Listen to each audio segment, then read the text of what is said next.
당신에게는 그럴 자격이 없어. 20년 전 법무법인 회의실에서 아내는 두 살배기 딸을 품에 안은 채 위자료 30억 원을 거부했습니다. 양육권 하나만 쥐고 문을 나섰죠. 그리고 20년 후 서울대 기부행사 단상 위에 올라온 한 여학생의 얼굴을 본 순간 재벌 회장의 심장이 멈췄습니다. 고개를 살짝 기울이며 또박또박 말하는 그 버릇. 20년 전 자기가 버린 여자와 똑같았거든요. 떨리는 손으로 팸플릿을 펼쳤습니다. 서윤아, 관악구 출신, 경영학과 수석 입학. 성이 서씨라는 걸 확인하는 순간 옆자리 교수가 물을 정도로 얼굴이 하얗게 질렸습니다. 하지만 이 남자는 몰랐습니다. 20년간 새벽 4시에 청소하러 나가면서도 딸 아침밥을 꼭 차려놓았던 전처가 이 모든 진실이 드러나는 걸 얼마나 두려워하고 있는지를, 그리고 이 비밀을 알게 된 재벌 2세 아들이 그 모녀의 인생을 어떻게 짓밟으려 했는지를. 사연 시작하기 전에 구독 눌러주시면 새로운 사연을 매일 받아보실 수 있어요. 오늘의 사연 시작합니다. 2024년 3월 서울대학교 경영대학 발전기금 기부행사장은 양복 차림의 기업인들과 교수진으로 가득 찼습니다. 성진그룹 회장 한성준이 기부자 대표 축사를 마치고 단상에서 내려오며 자리로 돌아가는 길이었죠. 다음은 신입생 대표 감사 인사가 있겠습니다. 사회자의 안내에 따라 한 여학생이 단상으로 올라갔습니다. 성준이 의자를 당기다가 멈췄습니다. 여학생이 마이크 앞에 서서 고개를 살짝 기울이며 또박또박 말하기 시작했는데 성준의 시선이 그 얼굴에 고정됐습니다. 안녕하십니까? 2024학년도 경영학과 신입생 대표 서윤아입니다. 닮은 사람도 있구나. 성준이 속으로 그렇게 중얼거리며 자리에 앉았습니다. 하지만 평소 같으면 거들떠보지도 않았을 행사 팸플릿을 집어들었죠. 신입생 대표 페이지를 펼쳤습니다. 서윤아, 서울 관악구 출신, 서울대 경영학과 수석 입학. 성준의 손가락이 성자 위에서 멈췄습니다. 관악구, 20살. 심장이 빨라지기 시작했습니다. 괜찮으십니까, 회장님? 옆자리의 경영대학장 정현식 교수가 성준의 얼굴을 들여다보며 물었습니다. 성준의 안색이 눈에 띄게 변해 있었죠. 잠깐 어지러워서 그렇습니다. 성준이 팸플릿을 덮으며 웃어 보였지만 손등에 힘줄이 도드라질 만큼 팸플릿을 쥔 손에 힘이 들어가 있었습니다. 행사가 끝난 뒤 로비로 나온 성준은 사람들 틈에서 윤아의 모습을 찾았습니다. 윤아가 출입구 쪽에 서 있었고 그 옆에 낡은 패딩 점퍼를 입은 중년 여성이 딸의 어깨를 감싸며 환하게 웃고 있었습니다. 성준이 3초간 그 여성을 바라봤습니다. 40년 전 강의실의 기억이 아니었습니다. 20년 전 법무법인 회의실에서 마지막으로 마주 앉았던 아내의 얼굴이 떠올랐습니다. 성준이 기둥 뒤로 몸을 돌렸습니다. 차 돌려. 비서실장 오태식에게 그 한마디만 남기고 성준이 로비를 빠져나갔습니다. 그날 밤 한남동 자택 서재. 성준이 책상 앞에 앉아 서랍을 열었습니다. 서랍 안쪽에서 오래된 사진 한 장을 꺼냈죠.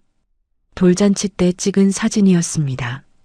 갓 돌이 지난 아이를 안고 웃는 젊은 남자의 모습. 성준이 사진을 내려놓고 오태식을 불렀습니다.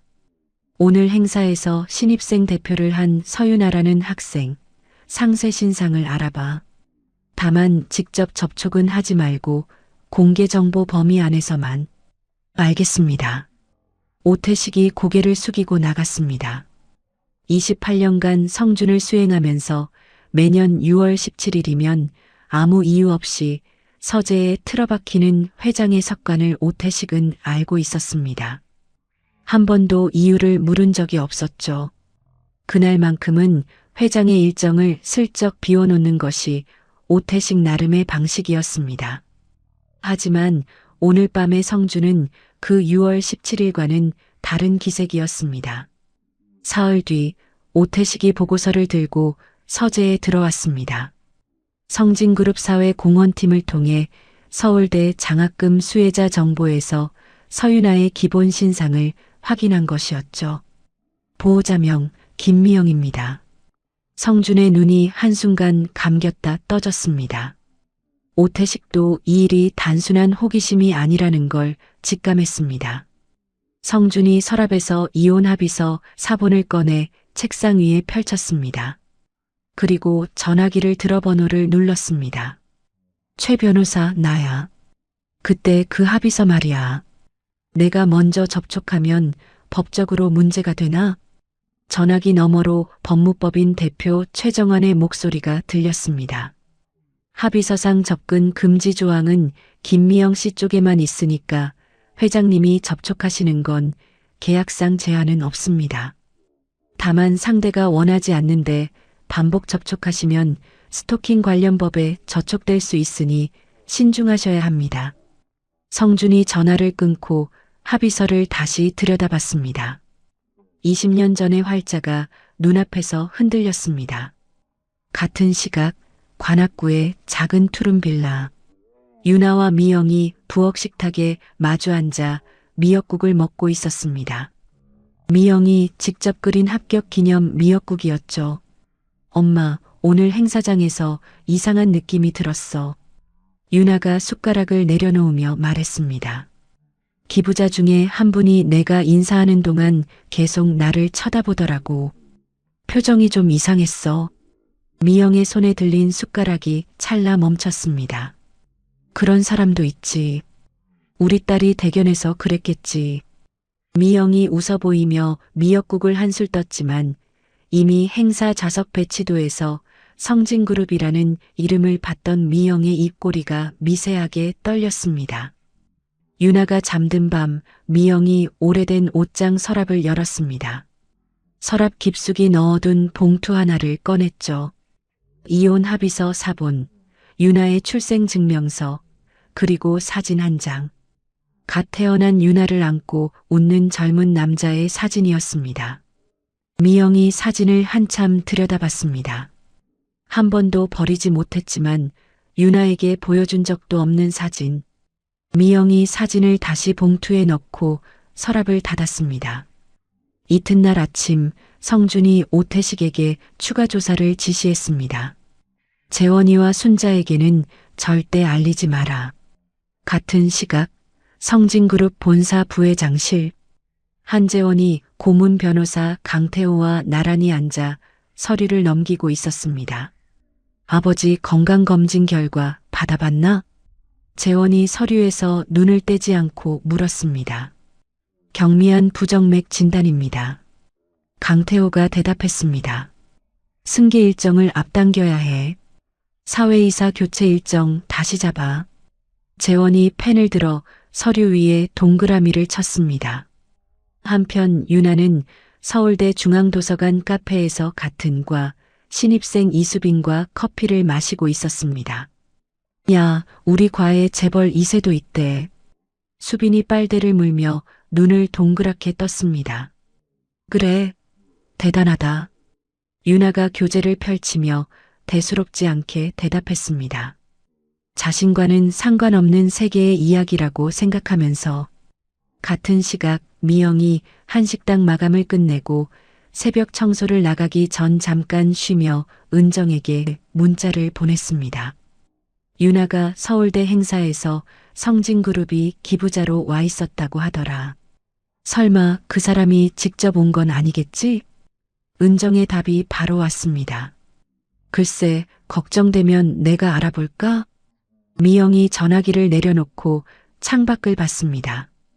20년간 봉인해 두었던 불안이 행사 하나로 다시 수면 위로 떠오르고 있었습니다. 일주일 뒤 관악구 골목 안쪽의 작은 꽃집 앞에 검은색 세단 한 대가 멈춰 섰습니다. 성준이 차에서 내려 은정의 꽃집이라고 적힌 간판을 올려다봤습니다. 양복 차림의 60대 남자가 좁은 꽃집 문을 열고 들어서자 카운터 뒤에서 꽃다발을 다듬던 최은정이 고개를 들었습니다. 20년 만에 찾아와서 뭘 원하시는 거예요? 은정이 가위를 내려놓으며 차갑게 말했습니다. 은정 씨, 나 좀 앉아서 이야기할 수 있겠소? 성준이 꽃양동이 사이에 놓인 작은 의자를 가리켰습니다. 은정이 팔짱을 끼고 서서 고개를 까딱했습니다. 앉으라는 뜻이었죠. 서울대 행사에서 윤아를 봤소. 미영이도 봤고. 성준이 의자에 걸터 앉으며 말했습니다. 그래서요? 딸한테 다가가고 싶은데 방법을 모르겠소. 솔직히 말하는 거요. 은정이 한동안 아무 말 없이 성준을 내려다봤습니다. 꽃집 안에 물 흐르는 소리만 잠깐 맴돌았죠. 20년 동안 미영이가 어떻게 살았는지 알아요? 은정이 카운터에 양손을 짚으며 입을 열었습니다. 새벽 4시에 청소하러 나가면서도 유나 아침밥은 꼭 차려놓고 갔어요. 3년 전에는 빈혈로 응급실에 실려간 적도 있고요. 그런 미영이한테 갑자기 나타나서 아버지 노릇하겠다고 하면 그게 미영이한테는 또 다른 폭력이에요. 성준이 고개를 숙였습니다.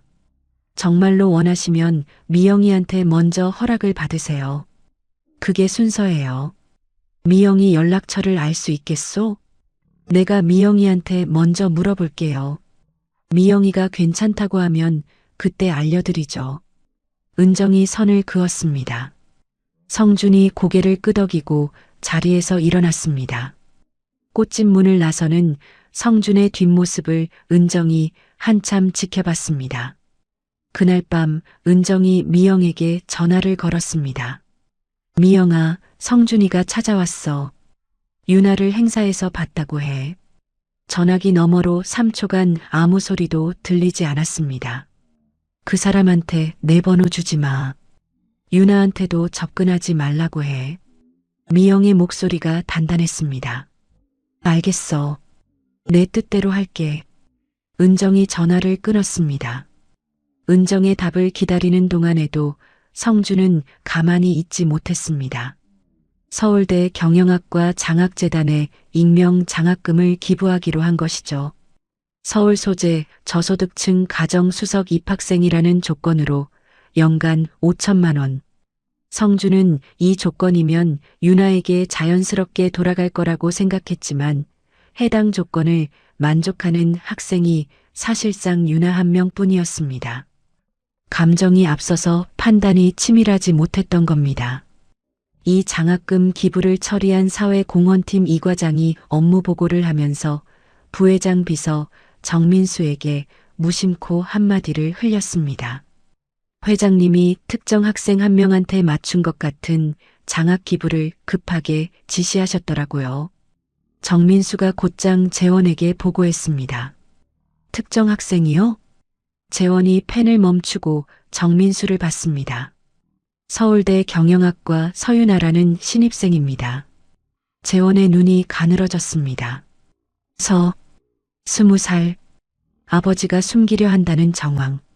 재원이 의자 등받이에 몸을 기대며 입을 열었습니다. 민간조사업체에 연락해. 서윤아, 그리고 보호자 김미영. 둘 다 알아봐. 알겠습니다. 정민수가 고개를 숙이고 나갔습니다. 며칠 뒤 민간조사업체가 보고서를 올렸습니다. 법원 이혼 판결문 열람 서비스를 통해 확인한 내용이었죠. 한성준과 김미영 사이에 자녀가 있었으며 양육권이 미영에게 갔다는 사실이 판결문에 기재되어 있었습니다. 재원이 보고서를 읽고 곧장 어머니 순자에게 전화를 걸었습니다. 어머니, 아버지한테 이혼 전에 딸이 있었어요. 지금 서울대에 다니고 있고요. 전화기 너머로 순자의 숨소리가 거칠어졌습니다. 절대로 그 아이가 성진가에 발을 들이게 해서는 안 된다. 너의 아버지가 감정적으로 흔들리기 전에 선을 그어야 해. 순자의 목소리가 낮고 단호했습니다. 강태호 변호사한테 연락해라. 그 여자와 아이를 법적으로 차단할 수 있는 모든 방법을 검토하라고. 한편 은정에게서 돌아온 답은 미영이가 거부했다 뿐이었습니다. 열흘을 기다렸지만 달라진 건 없었죠. 성준이 결국 자체적으로 확보한 미영의 휴대전화 번호로 직접 전화를 걸었습니다. 은정과의 약속을 어기는 행동이었습니다. 밤 9시 미영의 전화기가 울렸습니다. 모르는 번호였지만 미영이 전화를 받았습니다. 미영아. 미영의 손이 굳었습니다. 3초간 아무 말도 하지 못했습니다. 그리고 전화를 끊었습니다. 이후 10번 넘게 전화가 울렸지만 미영은 단 한 번도 받지 않았습니다. 미영이 부엌 싱크대에 양손을 짚고 한참을 서 있었습니다. 방문이 열리는 소리가 났죠. 유나가 물을 마시러 나왔습니다. 미영이 재빨리 표정을 고쳐 앉았습니다. 엄마, 눈이 빨개. 많이 피곤해? 양파 썰다가 그래. 유나가 물컵을 들고 방으로 돌아갔습니다. 미영이 곧바로 은정에게 전화를 걸었습니다. 성준이가 내 번호로 직접 전화했어. 네가 준 거 아니지? 나는 안 줬어. 그 사람이 다른 경로로 알아낸 것 같아. 당분간 모르는 번호는 받지 마. 은정이 곧장 성준에게 전화를 걸었습니다. 미영이가 안 된다고 했는데 왜 직접 전화한 거예요? 이러면 나도 더 이상 중간 다리를 서줄 수 없어요. 조급했소? 미안하오. 성준이 전화를 끊고 오태식을 불렀습니다. 당분간 미영 쪽에는 일체 접촉하지 않는다. 다른 방법을 찾아야 해.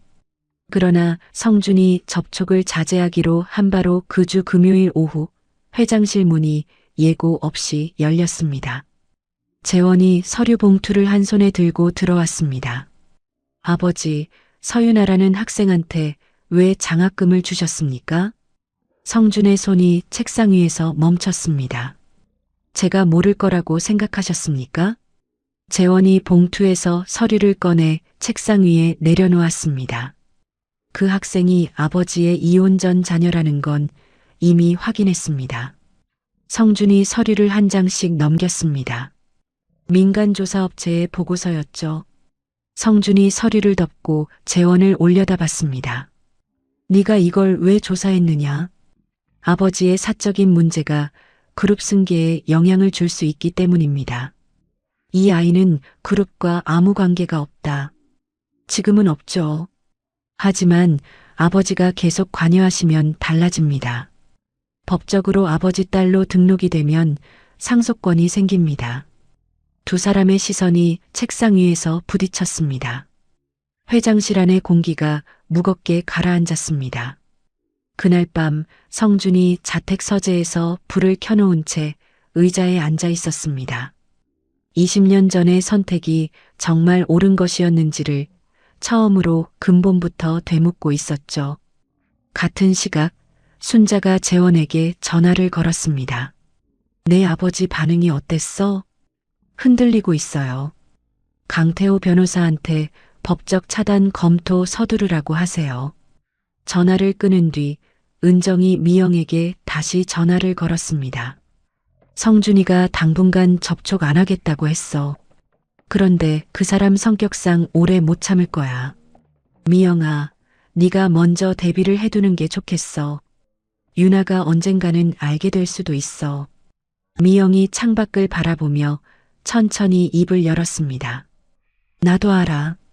하지만 그때가 지금이면 안 돼. 유나가 대학 생활에 적응하고 자리 잡을 때까지만이라도.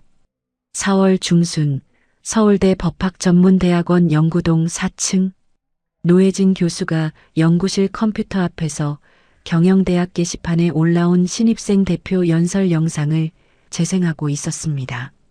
화면 속 여학생의 이름이 눈에 들어왔죠. 서윤아. 노혜진이 마우스를 쥔 손을 멈추고 의자 등받이에 몸을 기댔습니다.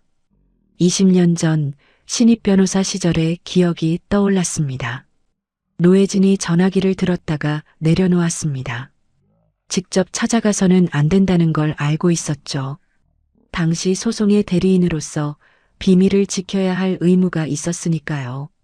미영의 의사를 먼저 확인해야 했습니다. 그런데 20년 전 연락처는 이미 바뀌어 있었고 학교 행정실에 보호자 연락처를 요청했지만 개인정보 보호 규정으로 거절당했습니다. 노혜진이 기억을 더듬었습니다. 당시 법정 증인으로 섰던 여자, 최은정. 인터넷 검색창에 관악구 은정 꽃집을 입력했습니다. 여보세요, 은정의 꽃집입니다. 혹시 최은정 씨이십니까? 저는 노혜진이라고 합니다. 20년 전에 김미영 씨의 이혼 소송을 담당했던 변호사입니다. 전화기 너머로 은정이 잠깐 침묵했습니다. 그때 미영이 변호사님이셨죠? 네.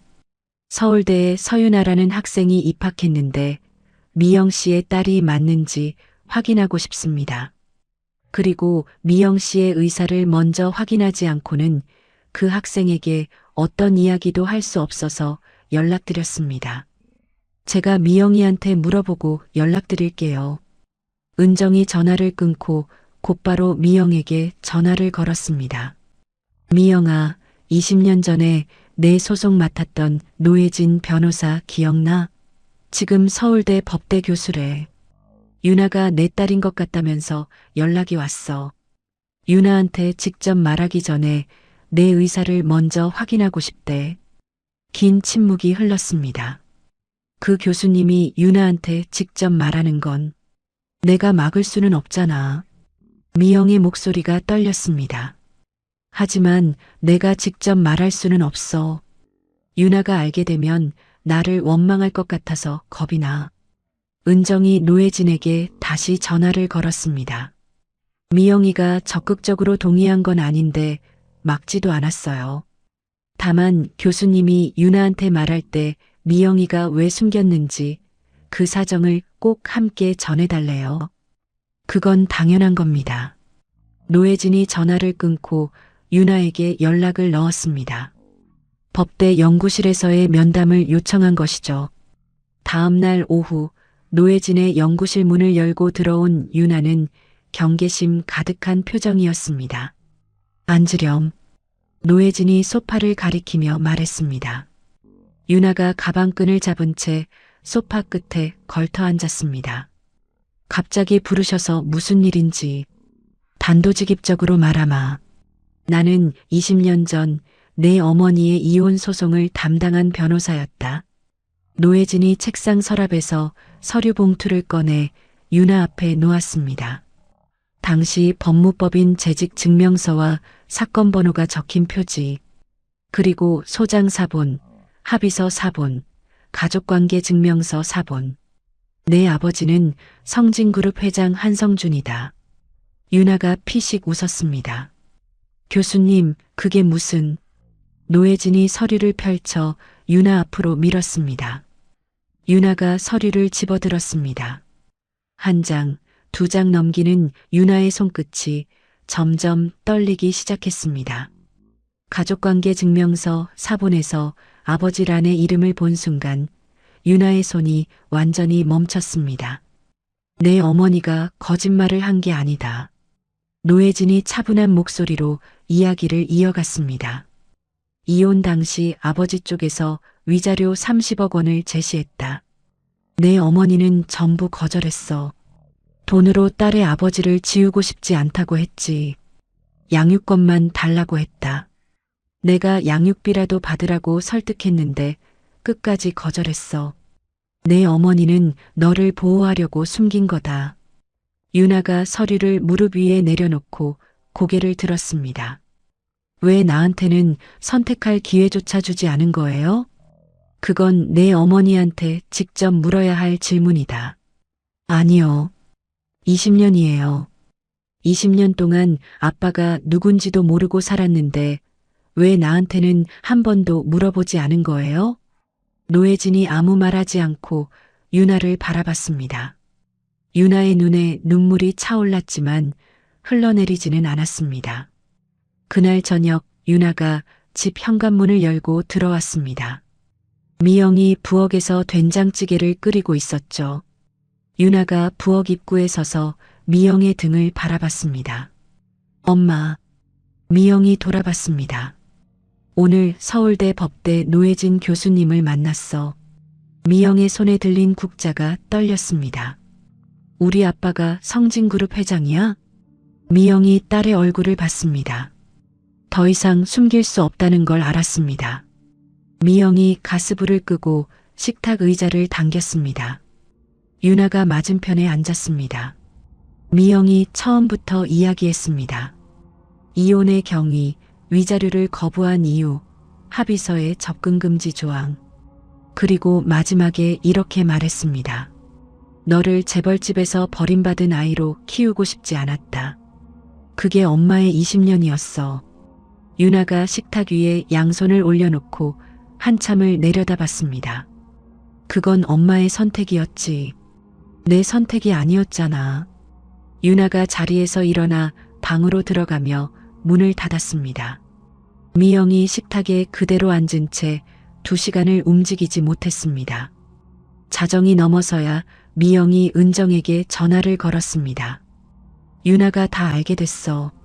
노혜진 교수님이 말했는데 나한테 먼저 물어봤었다며. 내가 막을 수 있었는데 못 막았어. 미영의 목소리가 처음으로 흔들렸습니다. 유나가 나한테 한 번도 저런 눈으로 본 적이 없었어. 은정이 전화를 끊고 성준에게도 연락했습니다. 유나가 다 알게 됐어요. 내가 직접 만나겠소. 지금 가시면 역효과밖에 안 나요. 아이가 감정을 정리할 시간이 필요해요. 성준이 수화기를 내려놓고 오태식을 봤습니다. 오태식이 조심스럽게 입을 열었습니다. 은정 씨 말씀이 맞습니다. 기다리시는 게 좋겠습니다. 성준이 고개를 끄덕였습니다. 그러나 먼저 움직인 건 재원이었습니다. 재원이 비서 정민수를 불렀습니다. 서유나 동기 중에 이수빈이라는 학생이 있지? 접근해. 정민수가 수빈이 자주 가는 학교 앞 카페에서 우연을 가장하여 말을 걸었습니다. 혹시 경영학과 서유나 알아요?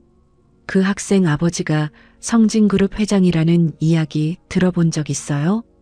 수빈이 눈을 크게 떴습니다. 뭐라고요? 말도 안 돼요.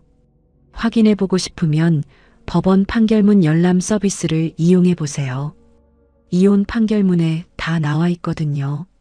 그날 밤 수빈은 유나에게 직접 물어볼까 고민하다가 결국 같은 과 동기 2명에게 말해버렸습니다. 이야기는 단체 채팅방을 타고 하룻밤 만에 경영학과 전체로 퍼졌습니다. 다음 날 아침 유나가 강의실에 들어서자 동기들의 시선이 일제히 쏠렸습니다. 뒷줄에서 수군거리는 소리가 들렸습니다. 재벌 회장 딸이 왜 장학금을 받아? 유나가 뒤를 돌아봤습니다. 나는 아버지 도움을 받은 적 한 번도 없고 장학금은 내 성적으로 받은 거야. 강의실이 조용해졌지만 분위기는 돌이킬 수 없었습니다. 수빈이 고개를 숙인 채 유나의 눈을 피했습니다. 멘토 선배 장현우만이 쉬는 시간에 유나를 복도로 불러냈습니다. 누군가 일부러 내 이야기를 퍼뜨린 거다. 지금 중요한 건 네가 흔들리지 않는 거야. 같은 날 오후 서울대 캠퍼스 정문 앞 성준이 차에서 내려 서 있었습니다. 오후 강의를 마친 유나가 정문을 나서다가 성준과 눈이 마주쳤습니다. 유나야. 유나가 걸음을 멈췄습니다. 당신이 한성준 회장이죠. 20년 전에 나를 버린 사람. 성준의 입술이 떨렸습니다. 미안하다. 미안하면 왜 20년이나 걸렸어요. 아무것도 듣고 싶지 않아요. 유나가 돌아서서 걸어갔습니다. 성준이 그 자리에 서서 딸의 뒷모습을 지켜봤습니다. 경영대학 건물 3층 연구실 창문에서 노혜진이 그 장면을 내려다보고 있었습니다. 그날 밤 성준이 자택 현관을 열자 순자가 거실 소파에 앉아 기다리고 있었습니다. 재원이한테 다 들었어. 오늘 그 아이를 직접 만나러 갔다며. 성준이 구두를 벗으며 대답하지 않았습니다. 당신이 그 아이를 인정하면 이사회에서도 문제가 돼. 성준이 순자를 똑바로 봤습니다. 그 아이는 내 딸이다. 순자의 눈빛이 급격히 차가워졌습니다. 그렇다면 나와 재원이는 당신한테 뭐야? 가족이지. 하지만 유나도 내 가족이다. 성준이 서재로 들어가며 문을 닫았습니다. 유나가 노혜진 교수의 연구실 문을 두드린 건 미영이 식당에서 잘린 다음 날 아침이었습니다. 교수님, 법적으로 싸울 수 있는 길이 있다고 하셨잖아요. 구체적으로 듣고 싶습니다. 노혜진이 소파에 앉으라고 손짓했습니다. 유나가 가방을 내려놓고 앉았죠. 노혜진이 유나의 얼굴을 한참 들여다봤습니다. 먼저 물어볼 게 있다. 감정적으로 하려는 거냐? 아니면 끝까지 갈 각오가 된 거냐? 끝까지요. 노혜진이 고개를 끄덕이고 책상 서랍에서 메모지를 꺼냈습니다. 네가 할 수 있는 건 크게 두 가지다. 첫째는 네가 한성준의 딸이라는 사실을 법적으로 확인받는 거고, 둘째는 아버지가 너를 자기 자녀로 인정하도록 법으로 강제하는 거다. 다만 아버지 쪽이 스스로 인정하겠다고 하면 소송 없이도 처리할 수 있어. 저는 상속도 돈도 원하지 않아요. 유나가 무릎 위에 주먹을 쥐며 말했습니다. 다만 내가 누구의 딸인지 법적으로 확인받고 싶어요. 20년 동안 아버지 칸이 비어 있었던 내 존재를 공적으로 되돌려놓고 싶은 거예요. 노혜진이 펜을 내려놓고 유나를 바라봤습니다. 그렇다면 먼저 상대편한테 스스로 인정할 의사가 있는지 물어보고 거부하면 그때 소송을 거는 게 순서다. 다만 이건 결과를 장담할 수 없어. 시간도 걸리고. 괜찮습니다. 노혜진이 자리에서 일어나 창문 쪽으로 걸어갔습니다. 그리고 하나 더. 20년 전 합의서에 너의 권리를 미리 포기시키는 조항이 있었는데 이건 아이의 기본적인 권리를 침해한 거라서 무효를 다툴 여지가 충분하다. 내가 직접 법률 자문을 해주마. 유나가 자리에서 일어나 노혜진에게 허리를 깊이 숙였습니다. 감사합니다, 교수님. 그날 저녁 유나가 집으로 돌아와 며칠간 닫아두었던 미영의 방문을 열었습니다. 미영이 침대에 앉아 이력서를 쓰고 있었죠. 유나가 미영 옆에 나란히 앉았습니다. 엄마, 미안해. 미영이 펜을 멈추고 딸을 봤습니다. 엄마가 나를 지키려고 그랬다는 거 이제 조금은 알 것 같아. 미영이 대답 대신 유나를 안았습니다.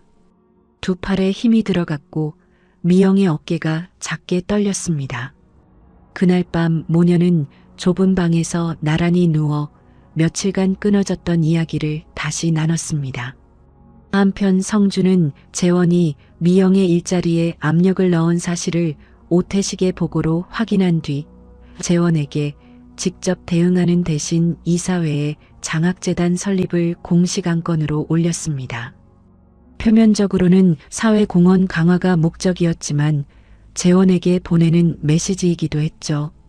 이사회에서 재원이 손을 들었습니다. 지금 시점에서 불필요한 지출이라고 생각합니다. 사회이사 홍재민이 안경을 고쳤으며 입을 열었습니다. 기업의 사회적 책임 이행은 장기적으로 기업 가치에 도움이 됩니다. 찬성합니다. 과반이 손을 들었고 안건이 통과됐습니다. 재원이 회의실을 나서며 이를 악물었습니다. 장학재단 소식이 경제지에 보도된 뒤 서울대 경영학과 게시판에 글이 하나 올라왔습니다. 멘토 선배 장현우가 쓴 글이었죠. 서윤아의 수석 입학은 100% 실력입니다. 출신 가정을 근거로 사람을 판단하는 건 부끄러운 일입니다. 현우가 강해 후 유나를 복도에서 불렀습니다. 내가 참여하는 가족기업 연구회가 있는데 학부 연구원 자리가 하나 비었어. 네가 해볼 생각 없어? 유나가 눈살을 찌푸렸습니다. 내 상황을 연구 대상으로 삼자는 건 아니죠? 아니, 이건 내 개인 이야기가 아니라 한국 대기업 시스템의 구조적 문제를 학문적으로 다루는 거야. 내 경험이 남다른 관점을 줄 수 있다고 생각해서. 유나가 잠시 생각하다가 고개를 끄덕였습니다. 성주는 유나에게 직접 거부당한 뒤 접촉을 자제하면서 은정을 통해 미영에게 제안을 하나 전달했습니다. 새 일자리를 마련해 주겠다는 것이었죠. 미영이 전화기를 붙잡고 은정에게 말했습니다. 그 사람 돈은 한 푼도 안 받아. 이건 자존심 문제가 아니야. 당장 다음 달 월세는 어떡할 건데? 유나 생활비는? 미영이 입을 다물었습니다. 성준이 돈 말고 우리 가게에서 같이 일하는 건 어때? 내가 요즘 손이 모자라서 사람을 구하고 있었거든. 미영이 한참을 뜸들이다 천천히 대답했습니다. 내 가게면 생각해 볼게. 성준은 미영에게 직접 돈을 줄 수 없다는 걸 알고 은정의 꽃집 확장 비용을 조용히 지원하는 방법을 택했습니다. 인테리어 공사비와 냉장 설비 교체 비용이었죠. 은정이 전화기를 들고 성준에게 못을 박았습니다. 이건 미영이 모르게 해야 해요. 미영이가 알면 당장 그만둡니다. 은정의 꽃집은 은정의 꽃집에서 은정 플라워 앤 가든으로 간판을 바꾸고 소규모 공사에 들어갔습니다. 미영이 꽃집에서 일을 시작한 첫 주, 꽃을 다루는 손이 서툴렀습니다. 20년간 식당 주방과 청소 현장에서만 일했으니까요.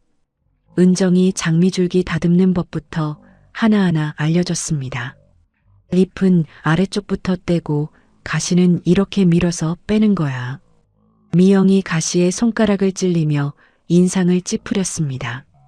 칼로 양파 까는 건 눈 감고도 하는데 꽃은 왜 이렇게 어렵냐? 은정이 미영의 거칠어진 손등을 보며 혼잣말을 했습니다. 이 사람이 원래 이런 사람이었지. 대학 때 미술 동아리에서 그림도 잘 그렸는데 재원은 아버지가 장학재단까지 설립한 것을 보고 어머니 순자와 함께 고문 변호사 강태호를 자택으로 불렀습니다. 유나가 법적으로 아버지 딸로 등록하고 상속을 청구할 경우에 대비해야 합니다. 강태호가 서류를 펼치며 말했습니다. 가장 확실한 방법은 회장님이 살아계실 때 재원 씨에게 지분을 미리 넘기는 겁니다. 이를 위해서는 회장님 동의나 이사회 결의가 필요합니다. 재원이 고개를 끄덕였습니다. 그때 현관벨이 울렸습니다. 순자가 전화로 불러놓은 경영기획실 윤정 대리가 승계 관련 내부 자료를 전달하러 온 것이었죠. 윤정이 거실에서 자료를 건네고 복도를 지나 현관으로 향하는데 서재 쪽에서 강태호의 목소리가 새어나왔습니다. 해외 법인을 활용한 사회이사 매수 자금 조달 가능성도 검토해 봐야 합니다. 윤정이 걸음을 멈추지 않았습니다. 표정도 바꾸지 않았죠. 하지만 공인회계사 출신인 윤정의 머릿속에서 해외 법인과 매수 자금이라는 두 단어가 맞물렸습니다. 윤정이 자택을 나와 차에 오른 뒤 핸드폰 메모장을 열고 두 단어를 적었습니다. 노혜진 교수의 조언에 따라 유나는 소송 전에 먼저 성준 쪽에 의사를 물어보기로 했습니다. 노혜진이 성준의 법률 대리인 최정환에게 서면을 보냈습니다. 스스로 인정할 의사가 있는지를 묻는 공식 문서였죠. 성준이 서면을 받자마자 오태식을 불렀습니다. 인정하겠다고 회신해. 유전자 검사에도 전면 협조한다고. 오태식이 조심스럽게 입을 열었습니다. 그렇게 하시면 법적으로 부녀 관계가 확정됩니다. 앞으로 상속 문제의 빌미가 될 수 있습니다. 내 딸이라는 사실을 법적으로 인정하는 건 의무가 아니라 권리다. 이 소식이 순자에게 전해졌습니다. 당신이 그 아이를 인정하는 순간 이 가정은 끝이야. 순자가 전화기를 붙잡고 목소리를 높였습니다. 성준이 창밖을 바라보며 천천히 대답했습니다. 이미 20년 전에 한 번 가정을 끝낸 사람이 나야. 이번에는 끝내는 게 아니라 바로잡는 거다.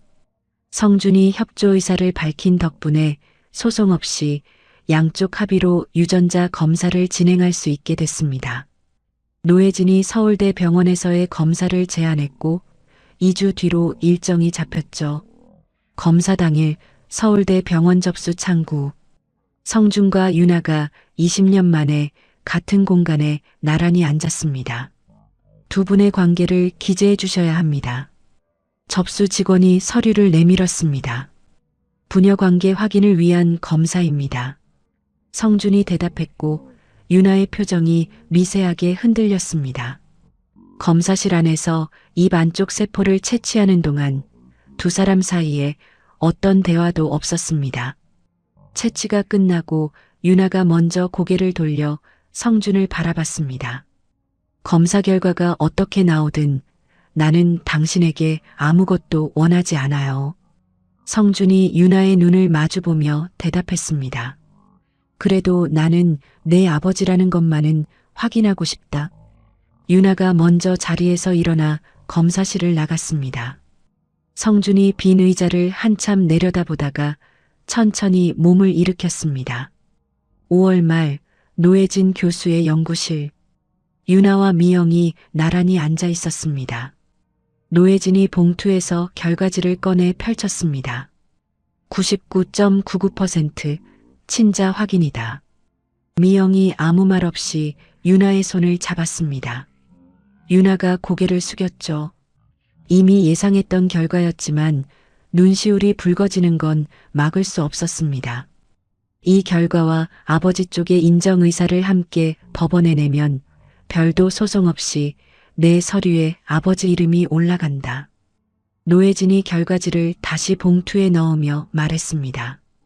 같은 시각 한남동 자택. 오태식이 서재 문 앞에서 결과를 보고했습니다. 성준이 서랍에서 돌잔치 사진을 꺼내 들고 오랫동안 내려다봤습니다. 어깨가 떨리기 시작했고 이윽고 소리가 새어나왔습니다. 성준이 소리내어 울고 있었습니다. 오태식이 서재 밖에서 대기하며 안으로 들어가지 않았습니다. 28년 수행생활 중 회장이 소리내어 운 것은 10년 전 어머니 장례식 때와 이번이 두 번째였습니다. 성준이 서류에 서명을 마치고 법원 절차를 거쳐 6월 중순에 유나의 가족관계 등록부 아버지 칸에 한성준이라는 이름이 올라갔습니다. 노혜진이 유나에게 전화로 알렸습니다. 이제 내 존재가 법적으로 복원됐다. 상속 문제는 네가 앞으로 결정할 일이고 지금은 이것 자체에 의미가 있는 거다. 여름이 지나고 9월 2학기가 시작됐습니다. 서울대 경영학과 학술대회가 열린 날 유나와 현우가 100여 명의 학생과 교수 앞에 섰습니다. 유나는 한국 대기업 신고세 지배구조 자료를 직접 모아 분석한 내용을 발표했죠. 성진그룹을 직접 언급하지는 않았지만 가족 안에서 밀려난 구성원들의 법적 지위를 다루는 부분에서 강당안이 조용해졌습니다. 발표가 끝나고 한 교수가 손을 들었습니다. 실제 사례를 기반으로 한 건가요? 공개된 판례와 통계 자료에 근거한 것입니다. 유나가 담담하게 대답했습니다. 발표장 맨 뒷줄에서 모자를 눌러 쓴 성준이 오태식 옆에 앉아 딸의 발표를 지켜보고 있었습니다. 저 아이는 나보다 훨씬 나은 사람이야. 성준이 나지막이 중얼거렸습니다. 성준의 두 자리 옆에 앉아있던 경영대학장 정현식 교수가 성준을 알아보고 고개를 갸웃했지만 성준은 발표가 끝나자마자 자리를 떠났습니다. 9월 중순 유나가 성준에게 처음으로 먼저 연락을 했습니다. 관악구의 작은 카페에서 만나자고 한 것이죠. 유나가 고등학교 시절 시험 끝나면 혼자 와서 공부하던 단골 카페였습니다. 성준이 경호원 없이 양복 차림으로 나타나 좁은 원목 의자에 어색하게 앉았습니다. 나는 아직 당신을 아버지라고 부를 수 없어요. 하지만 유전자 검사에 응해준 것, 인정해준 것에 대해서는 고맙게 생각해요. 성준이 커피잔을 내려놓으며 대답했습니다. 고마워할 일이 아니다. 20년 전에 했어야 할 일을 이제서야 한 것뿐이야. 하나만 물을게요. 20년 동안 단 한 번도 나를 찾아올 생각을 안 했어요? 성준이 잠시 말을 멈췄습니다. 거짓말 안 하마. 찾아갈 용기가 없었다. 네가 나를 원망할 게 두려웠고 내 어머니가 잘 키우고 있다는 걸 핑계로 삼았다. 유나가 커피잔을 감싼 채 한참을 내려다봤습니다. 적어도 거짓말은 안 하는 사람이라는 건 알겠네요. 두 사람이 처음으로 1시간 동안 마주 앉아 이야기를 나눴습니다. 며칠 뒤 수빈이 강의 후 유나를 붙잡았습니다. 유나야, 학기 초에 내 뒤에서 수군거린 거 정말 미안해. 수빈이 고개를 숙이며 말했습니다. 처음에 어떤 남자가 카페에서 말을 걸면서 내 이야기를 흘렸어. 나는 가십이라고 생각했는데 내가 퍼뜨린 게 너한테 큰 상처가 됐다는 걸 뒤늦게 알았어. 내 잘못이 아니야. 그 사람들이 너를 이용한 거지. 옆에 있던 동기 박지훈이 끼어들었습니다. 솔직히 나도 처음에 편견이 있었는데 같이 과제해보니까 유나가 제일 분석력이 뛰어나더라. 같은 시기 은정의 꽃집에서 일한 지 석 달이 지난 미영에게도 변화가 찾아왔습니다. 꽃을 다루는 솜씨가 부쩍 늘어서 단골들이 저분이 만든 꽃다발이 예쁘다고 지목할 정도가 됐죠. 미영아, 동네 문화센터에서 꽃꽂이 자격증 과정하는 거 알아? 네가 한번 들어봐. 은정이 꽃을 다듬으며 말했습니다. 이 나이에 무슨 자격증이야. 네가 대학 때 미술 동아리에서 그림 그리던 감각 기억 안 나? 꽃도 똑같아. 미영이 결국 문화센터 주말반에 등록했습니다. 첫 수업에서 만든 작품을 강사 한소연이 유심히 들여다봤습니다. 색조합 감각이 독특하세요. 전문 과정을 배워보시는 게 어때요? 미영이 놀란 눈으로 강사를 봤습니다. 20년 만에 처음으로 자기만의 영역을 가질 수 있다는 생각이 스쳤죠. 유나는 어머니가 꽃집에서 돌아올 때 손에 꽃잎물이 들어있는 걸 봤습니다. 식당 일을 할 때는 늘 세제와 기름 냄새가 배어있던 손이었는데 엄마, 오늘은 뭐 배웠어?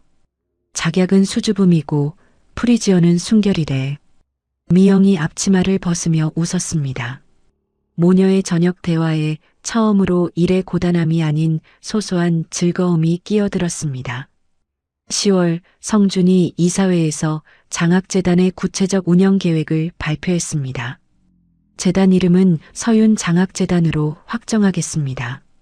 재원과 순자의 얼굴이 굳었습니다. 사회이사 홍재민이 입을 열었죠. 사회공헌 활동에 개인명을 활용하는 건 해외 기업에서도 일반적입니다. 적절하다고 봅니다. 이사회가 이를 승인했고 경제지 보도 이후 성진그룹 주가가 소폭 올랐습니다. 재단 발표 뒤 유나가 성준에게 두 번째 만남을 요청했습니다. 이번에는 미영까지 셋이서 관악구의 조용한 한식당에서 만났죠. 미영과 성준이 20년 만에 마주 앉았습니다. 나는 당신을 용서할 생각 없어. 하지만 유나가 아버지를 알고 싶다면 그건 유나의 권리야. 미영이 성준의 눈을 똑바로 보며 말했습니다. 미안하다는 말이 20년의 무게를 감당할 수 없다는 걸 안다. 그래도 말아마. 미안하다. 성준이 고개를 숙였습니다. 오늘은 그냥 밥이나 먹자. 유나가 젓가락을 들며 말했습니다. 식사는 어색했지만 끝까지 깨지지 않았고 식당을 나설 때 미영이 성준에게 작은 고개짓을 하고 돌아섰습니다. 11월의 어느 날 저녁 미영이 꽃집 마감을 마치고 평소보다 늦게 귀가하던 중이었습니다. 관악구 골목길을 걷던 미영이 갑자기 휘청거렸습니다. 눈앞이 까맣게 좁아지더니 무릎이 먼저 꺾였죠. 미영이 그대로 바닥에 주저앉았습니다. 지나가던 대학생이 달려와 119에 전화를 걸었습니다. 새벽 1시 윤아의 전화기가 울렸습니다. 서울대 병원이었습니다. 윤아가 택시를 잡아타고 병원으로 달려갔습니다. 응급실 복도에서 전공의가 윤아를 불렀습니다. 어머니는 빈혈로 쓰러지신 건데 지금 의식은 돌아오셨어요. 그런데 전공의가 말을 멈췄다가 이었습니다. 피 검사하고 배 쪽을 촬영했는데 간 오른쪽에 5cm가 넘는 혹이 우연히 발견됐어요. 쓰러지신 거랑 직접 관계는 없는데 바로 정밀 검사를 받으셔야 합니다. 윤아의 얼굴에서 혈기가 빠졌습니다. 혹이요? 그게 무슨... 정밀 검사를 해봐야 정확히 알 수 있습니다. 어머니가 정기 검진을 받으신 적이 있으신가요? 윤아가 고개를 저었습니다. 미영은 평생 단 한 번도 건강검진을 받아본 적이 없었습니다. 윤아가 응급실 커튼을 열고 들어가자 미영이 침대에 누운 채 천장을 보고 있었습니다. 윤아가 미영의 손을 잡았습니다. 미영의 손이 차가웠습니다. 다음 날 아침 서울대 병원 진료실 간 전문의 박재현이 컴퓨터 화면을 윤아 쪽으로 돌렸습니다. 어머니 간 오른쪽에 5.3cm 크기의 혹이 있습니다. 피검사에서 암 수치가 정상의 10배 이상 나왔어요. 간암일 가능성이 높습니다. 윤아가 의자 팔걸이를 움켜쥐었습니다. 조직을 떼어서 확인해봐야 확진이 되지만 지금 단계에서 수술이 가능한 상태입니다. 간 오른쪽을 잘라내는 수술과 이후 항암 치료까지 포함하면 최소 5천만 원 이상이 들 겁니다. 윤아가 입술을 깨물었습니다. 통장에 200만 원도 남아있지 않았습니다. 진료실을 나온 윤아가 복도 의자에 주저앉았습니다. 박재현이 간호사에게 의료사회복지팀 연결을 부탁했습니다. 사회복지사 이민정이 윤아를 상담실로 안내했죠.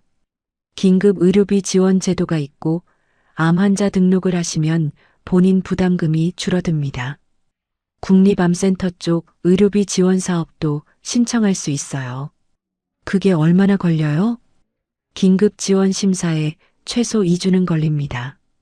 등록 후에도 본인 부담금이 꽤 됩니다. 윤아가 고개를 숙였습니다. 수술은 지금 당장 해야 하는데 행정 절차는 2주가 걸린다는 말이었습니다. 윤아가 할 수 있는 모든 곳에 연락했습니다. 학자금 대출은 이미 한도가 차 있었고 은정이 꽃집 수익에서 500만 원을 보태겠다고 했지만 수술비에는 턱없이 모자랐죠. 현우가 학과 차원의 모금을 제안했고 수빈이 온라인 모금을 이야기했지만 윤아가 고개를 저었습니다. 엄마가 모르는 사람들한테 동정받는 거 싫어할 거야. 미영은 병상에서 윤아의 손을 잡으며 말했습니다. 치료비 걱정하지 마. 엄마가 알아서 할게. 하지만 20년간 보험 하나 제대로 들지 못한 미영에게 어떤 대비책도 없었습니다. 이번 사흘째 되는 날 오후 윤아가 병원 옥상 정원에 올라갔습니다. 차가운 바람이 불었지만 한참을 서 있었죠. 윤아가 주머니에서 전화기를 꺼냈습니다. 성준의 번호가 아니라 노혜진 교수의 번호를 먼저 눌렀습니다. 교수님, 아버지한테 치료비 도움을 요청하려고 합니다. 그런데 이게 나중에 상속이나 돈 문제랑 엮일 수 있는 건지 여쭤보고 싶어서요. 치료비 지원은 아버지가 딸한테 주는 돈이니까 별개 문제야. 걱정되면 빌려주는 형식으로 계약서를 써두면 법적으로 깔끔하다. 감사합니다. 윤아가 전화를 끊고 성준의 번호를 눌렀습니다. 손가락이 떨렸습니다. 성준이 전화를 받자마자 윤아의 목소리가 흔들리는 걸 알아챘습니다. 당일 오후 예정되어 있던 투자자 간담회를 취소하고 30분 만에 서울대 병원에 도착했죠. 병원 1층 로비에서 윤아가 성준을 기다리고 있었습니다. 이건 돈을 빌리는 거예요. 노혜진 교수님한테 부탁해서 계약서를 쓸 겁니다.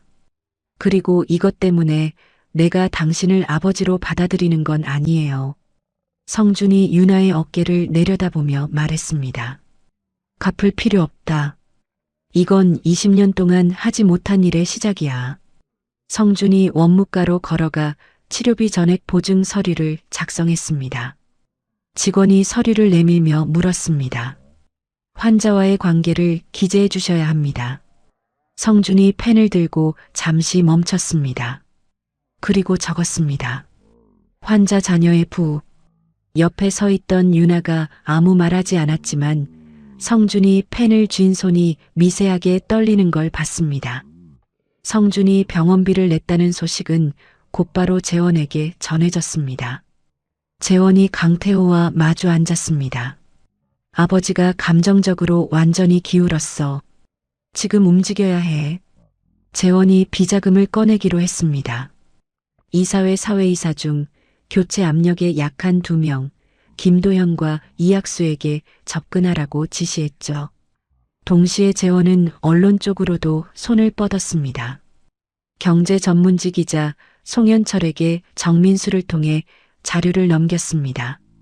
성준의 병원비 지급과 장학금 기부 내역이었죠. 다음 날 기사가 떴습니다.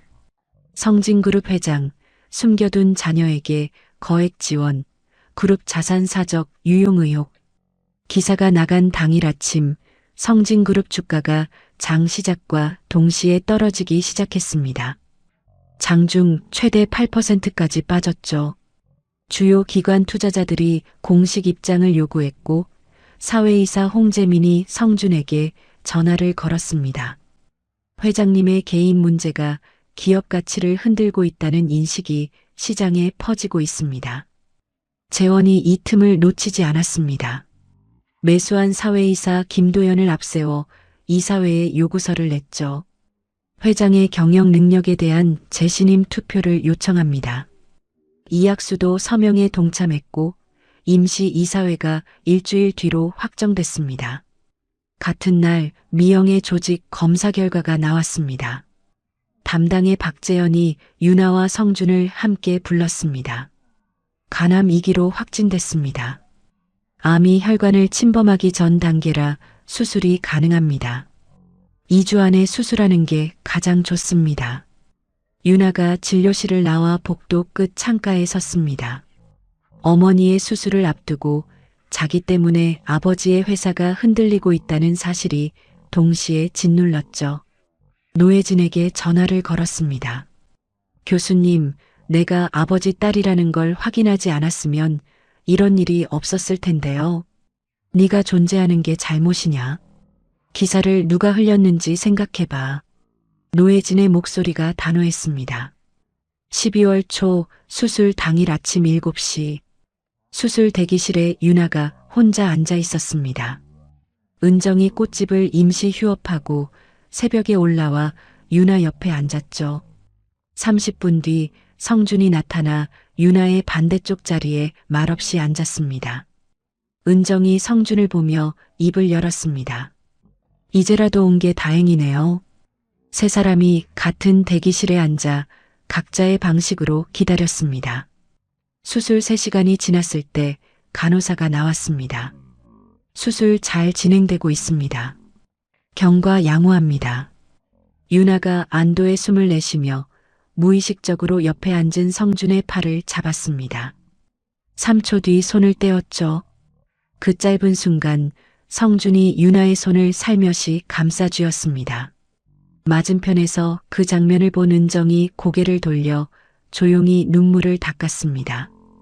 5시간 만에 수술이 끝났습니다. 박재현이 대기실로 나와 세 사람 앞에 섰습니다. 간 오른쪽에 60%를 잘라냈고 잘라낸 면이 깨끗합니다. 다만 재발을 막으려면 3주 간격으로 4차례 항암 치료가 필요합니다. 회복까지 최소 6개월은 잡으셔야 합니다. 유나가 고개를 끄덕였습니다. 미영이 회복실에서 깨어나 눈을 떴을 때 첫마디가 이것이었습니다. 학교는 빠지지 마. 유나가 미영의 손을 잡으며 웃었습니다. 엄마, 방금 배 째고 나온 사람이 할 소리가 그거야? 성준이 병원을 나서자마자 본사로 이동했습니다. 일주일 뒤 임시 이사회가 코앞이었죠. 오태식이 차 안에서 보고했습니다. 사회이사 7명 중 김도현과 이학수가 재원 쪽으로 넘어갔고 홍재민 포함 3명이 회장님을 지지합니다. 나머지 2명이 아직 결정을 안 했습니다. 최소 1명은 확보하셔야 합니다. 같은 시각 경영기획실 윤정 대리가 퇴근 후 자택에서 노트북을 펼쳤습니다. 성진건설 하도급 업체 3곳의 공사비 서류를 한 줄씩 대조하고 있었죠. 청구 금액과 실제 공사 규모 사이에 체계적인 차이가 있었습니다. 윤정이 실명을 적은 제보서를 작성하기 시작했습니다.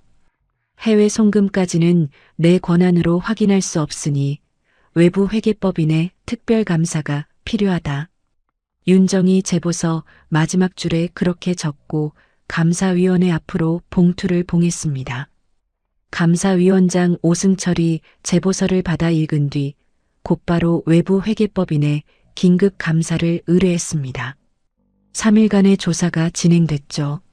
하도급 업체의 거짓 서류뿐 아니라 홍콩과 싱가포르를 거쳐 국내로 되돌아온 돈의 흐름까지 약 47억 원 규모의 전체 구조가 드러났습니다. 이 보고서가 완성된 건 임시 이사회 하루 전이었습니다.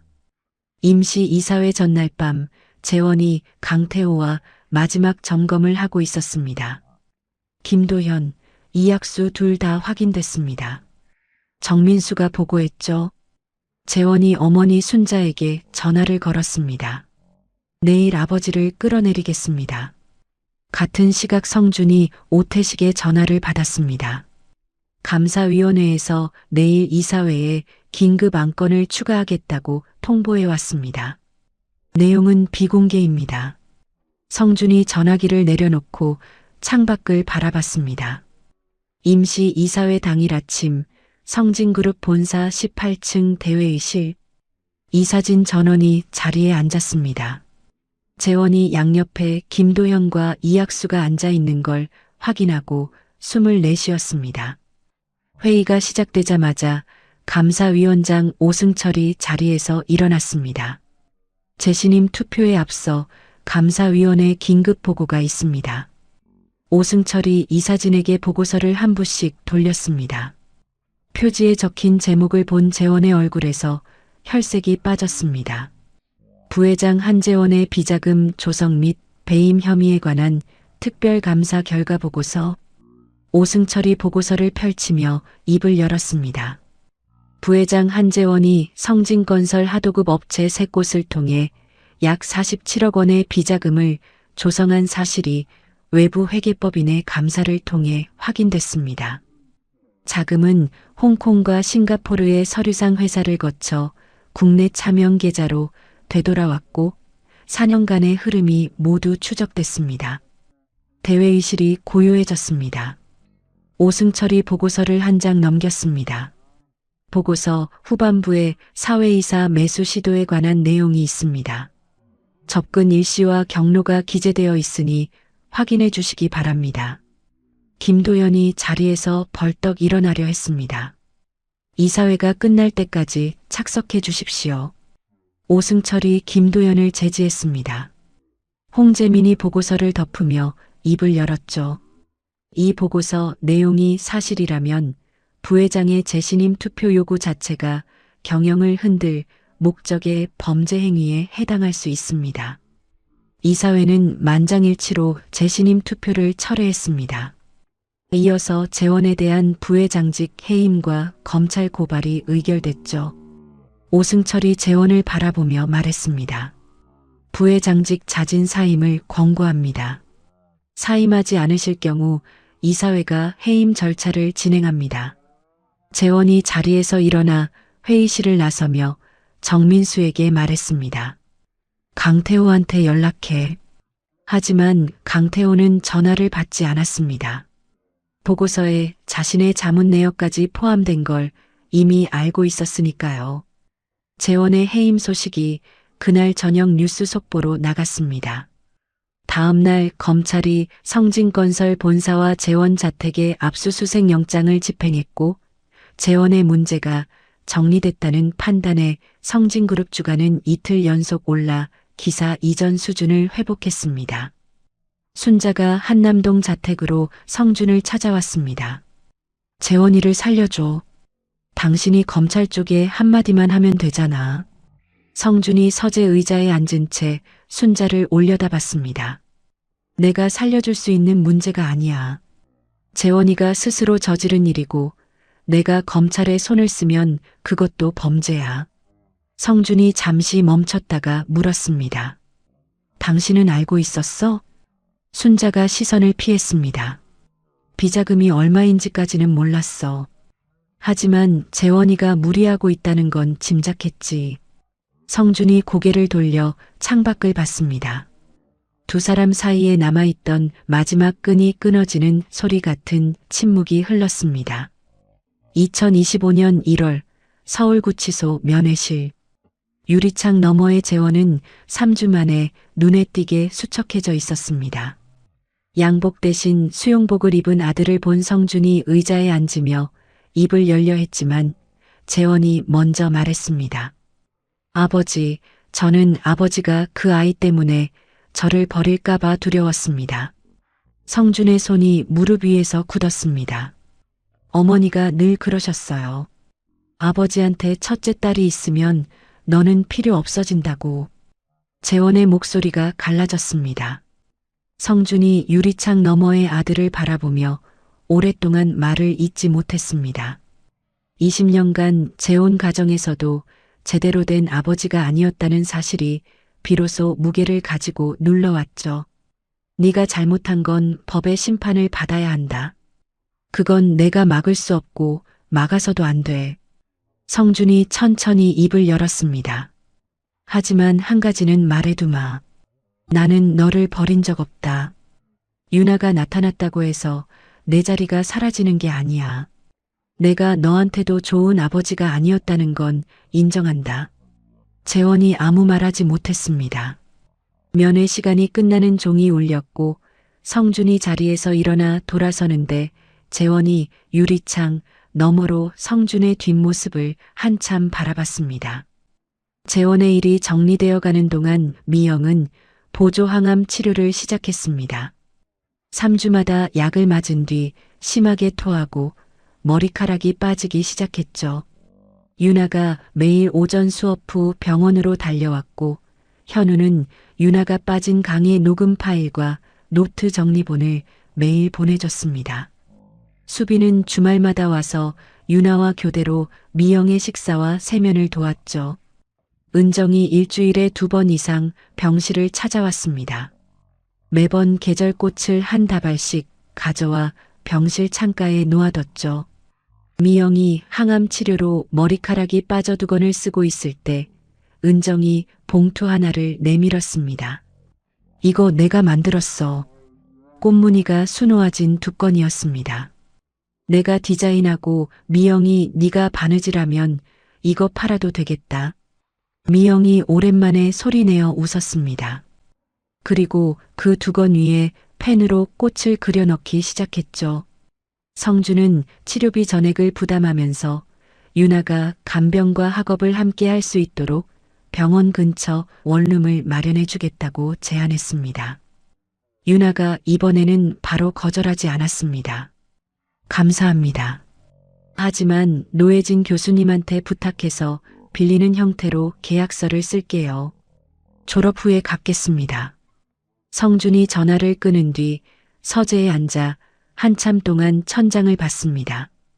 유나가 처음으로 감사합니다라고 한 말이 귓가에 맴돌았죠. 성준의 눈에서 조용히 눈물이 흘러내렸습니다. 2월 미영의 2번째 항암이 끝난 뒤 박재현이 검사 결과를 확인하고 유나와 미영을 불렀습니다. 암 수치가 정상으로 떨어졌고 사진에서도 남아있는 혹이 보이지 않습니다. 경과가 아주 좋습니다. 유나와 미영이 병실에서 서로를 안고 울었습니다. 유나가 성준에게 직접 전화했죠. 아버지, 엄마 수치가 정상으로 돌아왔대요. 전화기 너머에서 성준이 한참 말을 잇지 못했습니다. 전화를 끊은 성준이 은정에게 연락했습니다. 미영이가 좋아하는 흰색 작약 한 다발만 병실에 보내줄 수 있겠소? 다음날 미영의 병실에 흰색 작약 꽃다발이 도착했습니다. 카드에는 아무 이름도 적혀 있지 않았죠. 미영이 꽃다발을 내려다보다가 은정에게 전화했습니다. 작약을 보낸 사람, 그 사람이지? 그래. 미영이 창밖을 한참 바라봤습니다. 그 사람이 내가 작약을 좋아하는 걸 아직 기억하고 있었구나. 20년 전 결혼식 때 미영이 들었던 부케가 흰색 작약이었습니다. 미영이 그 꽃을 창가에 놓고 매일 물을 갈아줬습니다. 3월 순자가 성준을 찾아왔습니다. 처음에는 여전히 재원의 구명을 요구했지만 구치소 면회에서 재원이 한 말이 2달 내내 순자의 머릿속을 떠나지 않았습니다. 어머니가 그렇게 말씀하셨기 때문에 내가 재원이한테 잘못된 걸 가르쳤어. 아이를 불안하게 만든 건 나였어.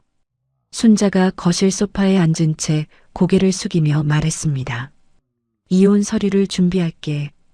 위자료는 정당한 목만 받겠어. 성준이 맞은편에 앉아 순자를 바라봤습니다. 당신도 이 결혼의 피해자야. 아버지 유언 때문에 시작된 결혼이었으니까. 재산은 공정하게 나누마. 두 사람은 서로를 원망하는 대신 각자의 잘못을 인정하는 방식으로 관계를 정리하기로 했습니다. 4월 성준이 처음으로 미영의 병실을 직접 찾았습니다. 유나에게 미리 양해를 구한 뒤였죠. 미영이 병실 침대에 앉아 있다가 문을 열고 들어오는 성준을 봤습니다. 잘 이겨내고 있다며. 다행이다. 유나 때문에 이겨내는 거지. 당신 때문은 아니야. 미영이 창밖을 보며 대답했습니다. 잠시 침묵이 흘렀죠. 그런데 작약은 고마웠어. 성준이 미영의 얼굴을 봤습니다. 20년 전의 날카로움이 아니었습니다. 담담한 말투였죠. 5월 말 4번째 항암이 끝났습니다. 박재현이 결과를 보며 말했습니다. 모든 수치가 정상입니다. 제발 소견도 없습니다. 다만 3개월 간격으로 추적 검사를 받으셔야 합니다. 퇴원 날짜가 6월 초로 잡혔습니다. 미영이 병실에서 그동안 두건에 그려 넣었던 꽃 그림들을 한데 모았습니다. 은정에게 사진을 찍어 보냈죠. 이거 가게에서 써도 될까? 은정이 사진을 넘기며 대답했습니다. 이거 꽃다발 시리즈로 만들면 반응이 좋을 것 같은데. 미영의 입꼬리가 올라갔습니다. 퇴원이 확정된 날 밤 유나가 병원 근처 원룸 책상에 앉아 시험 준비를 하다가 서류 한 장을 내려다봤습니다. 가족관계 증명서. 아버지 칸에 한성준이라고 적혀 있었죠. 1년 전에는 아버지가 누구인지도 몰랐던 유나가 지금은 아버지와 밥을 먹고 어머니의 병을 함께 이겨내고 자기 이름이 들어간 장학재단까지 만들어진 자리에 와 있었습니다. 유나가 증명서를 내려놓고 전화기를 들었다가 다시 책상 위에 올려놓았습니다. 시험 끝나면 그때 전화하자. 밥 한번 같이 먹자고. 유나가 혼잣말을 하며 다시 교재를 폈습니다. 2025년 6월 기말 시험이 끝난 다음 날 유나가 성준에게 전화를 걸었습니다. 식사 한번 같이 하시겠어요? 성준이 오태식이 잡아놓은 오후 일정을 전부 취소했습니다. 유나가 지정한 곳은 관악구의 봉천냉면이었죠. 미영이 유나를 데리고 시험 끝날 때마다 가던 40년 된 냉면집이었습니다. 성준이 양복 차림으로 좁은 냉면집 문을 열고 들어섰습니다. 카운터 안쪽에서 주인 할머니가 유나를 보며 말했죠. 아가씨, 오늘은 아버지랑 왔구나. 성준과 유나가 동시에 멈칫했습니다. 유나가 먼저 입을 열었습니다. 네, 아버지랑 왔어요. 성준이 유나를 봤습니다. 유나가 자리에 앉으며 성준의 시선을 피하지 않았죠. 냉면이 나오고 유나가 젓가락을 든 채 말했습니다. 나는 아직 아빠라고 부르기는 어려워요. 하지만 아버지라고는 부를 수 있을 것 같아요. 성준이 젓가락을 내려놓았습니다. 그것만으로 충분하다. 평생 들어보지 못할 줄 알았어. 유나가 냉면 그릇에 식초를 넣으며 말을 이었습니다. 서윤 장학재단을 제대로 운영하려면 공부를 더 해야 할 것 같아요. 노혜진 교수님이 법학 복수 전공을 권유하셨고 졸업 후에 기업 지배구조 쪽 대학원에 가고 싶어요.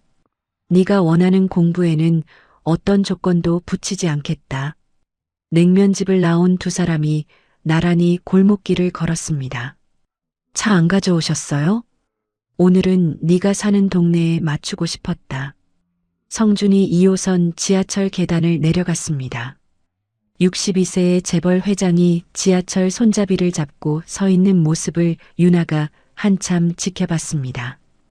6월 초 미영이 서울대 병원에서 퇴원하는 날, 유나가 은정과 함께 병실에 꽃다발을 들고 찾아왔습니다. 미영이 병원에서 두건 위에 그렸던 꽃 디자인을 은정이 실제 꽃으로 만든 것이었죠. 이게 내가 그린 거야? 미영이 꽃다발을 이리저리 돌려보며 눈을 크게 떴습니다. 내 디자인이 제일 잘 팔린다. 빨리 나와서 더 그려. 은정이 웃으며 미영의 팔을 잡았습니다. 반년 만에 병원 밖으로 나온 미영이 햇볕을 쬐며 눈을 가늘게 떴습니다. 유나가 미영의 한쪽 팔을 잡고 은정이 반대쪽을 잡았죠. 세 사람이 천천히 병원 정문을 걸어 나갔습니다. 9월 서울중앙지방법원. 재원의 1심 선고가 있었습니다. 재판부가 판결을 읽었죠. 피고인이 범행을 인정하고 전액을 회사에 반환한 점, 내부 자정 작용이 이루어진 점을 고려하여 징역 2년 6개월에 집행유예 4년을 선고합니다. 법정을 나서는 재원에게 성준이 다가갔습니다. 집행유예 기간이 끝나면 네가 할 수 있는 일을 함께 찾아보자. 네가 원한다면. 재원이 한참을 침묵한 뒤 고개를 숙였습니다. 죄송합니다, 아버지. 그리고 그 아이한테도 미안하다고 전해주십시오. 법정 밖에서 기다리던 순자도 성준에게 가볍게 고개를 숙여 인사했습니다. 내부 고발의 당사자였던 윤정 대리는 인사상 불이익 없이 내부감사팀 과장으로 승진했습니다. 승진 인사 면담에서 윤정이 성준에게 말했죠. 제가 제보한 건 회장님을 위해서가 아니라 회사가 투명해야 한다고 생각했기 때문입니다. 그게 맞다. 회사가 투명해야 사람이 지켜진다. 10월 서윤 장학재단의 첫 장학생 선발 행사가 서울대 강당에서 열렸습니다. 저소득층 가정 출신 신입생 10명에게 등록금 전액과 생활비가 최대 4년간 지원되는 자리였죠. 학생이사 자격으로 유나가 단상에 올랐습니다. 저는 어려운 환경에서 자랐지만 어머니의 희생 덕분에 여기까지 왔습니다. 여러분도 환경이 아닌 자기 의지로 여기 서 있는 겁니다. 이 장학금은 동정이 아니라 여러분이 받아야 할 기회의 회복입니다. 객석 왼쪽에서 미영이 은정과 나란히 앉아 눈물을 닦았습니다. 오른쪽 뒷줄에서 성준이 오태식 옆에서 조용히 박수를 쳤죠. 행사가 끝난 뒤 노혜진이 유나에게 다가왔습니다. 네가 2년 전 합의서에 맞선 그 용기가 이 자리를 만들었다. 현우가 옆에서 덧붙였죠. 1학년 때 학술대회 발표 기억나? 그때부터 넌 이미 대단했어. 수빈이 유나의 팔을 잡으며 말했습니다. 나도 이 재단 봉사활동 신청할 거야. 행사장 출입구에서 미영과 성준이 마주쳤습니다. 재단 이름 괜찮던데요? 미영이 짧게 말했습니다. 성준에게 처음으로 건넨 인정의 한마디였죠. 고맙다. 그 말만으로도 충분하다. 유나가 두 사람 사이에 서서 이 짧은 대화를 지켜보며 입꼬리를 살짝 올렸습니다. 겨울이 왔습니다. 미영이 3개월 추적 검사에서 재발 소견 없이 양호 판정을 받고 은정의 꽃집에 정식 복귀했습니다. 이제는 단순한 보조가 아니라 꽃 디자인을 전담하는 공동 운영자였죠.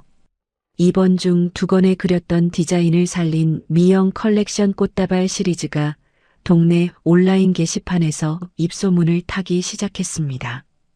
미영이 유나에게 명함 한 장을 내밀었습니다. 김미영, 플로리스트, 은정 플라워 앵가든. 엄마도 이제 내 이름으로 사는 거다. 유나가 명함을 받아들며 웃었습니다. 엄마는 원래 늘 자기 이름으로 살았잖아. 김미영이라는 이름으로 나를 키우고 새벽에 일하고 병까지 이기고.